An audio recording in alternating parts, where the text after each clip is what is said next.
প্রবাসী আমার ভাই সারাটা জীবন কষ্ট করে মাথার ঘাম পায়ে ফেলে দেশে টাকা পাঠায়, আর বউটা এমন বেঈমানের বেঈমান, ওই টাকা দিয়ে এমবি ভরে নিজের স্বামীকে মাইনাস করে আর একটা যুবককে বলে আই লাভ ইউ। বলেন সবাই আছে না নাই? আমি প্রত্যেকটা মেয়েকে বলবো, আমার বোনেরা, আপনাদেরকে আমি শ্রদ্ধার সাথে বলছি, আপনি আপনার স্বামীর সঙ্গে ভিডিও কলে কথা বলবেন। হোয়াটসঅ্যাপ অ্যালাউড না, বুঝে গেছি বিভিন্ন কান্ট্রিতে হোয়াটসঅ্যাপ চলে না, বিধায় আপনি ইমো ইনস্টল দিয়েছেন। আপনার ইমো হবে প্রাইভেট। এই কথা আগে ঠিক না, আগে বোঝেন।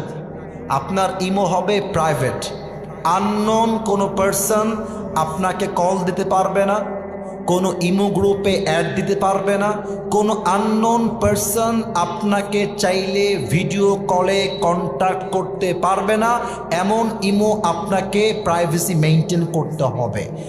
অনেক মেয়ে ইমো খুলে শুধুমাত্র স্বামীর সঙ্গেই কথা বলার জন্য, কিন্তু ইমোতে এত পরিমাণ নোংরা মহিলারা বসবাস করে, এই সমস্ত নোংরা মহিলার জন্য ভালো ফ্যামিলির মেয়েগুলোও নষ্ট হয়ে যায়।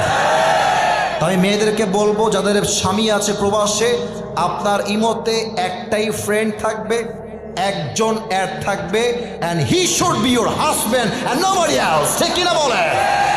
2 নাম্বার কথা, যেই মেয়েদের স্বামীরা প্রবাসে আছে, আমি কিন্তু ভদ্রতার সাথে বলছি, আমি কিন্তু বিনয়ের সঙ্গে বলছি, সেই মেয়েরা কখনো বাহিরে যাওয়ার সময় হিজাব ছাড়া, নেকাব ছাড়া বাহিরে বের হতে পারবেন না।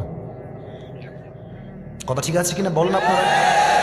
দেখবেন যে স্বামী থাকে বিদেশে, ছেলে পড়ে স্কুলে, ছেলেকে স্কুলে নিয়ে যাবে মা, সকাল 8টা থেকে মেকআপ শুরু করে, মেকআপ করতে শুরু করে।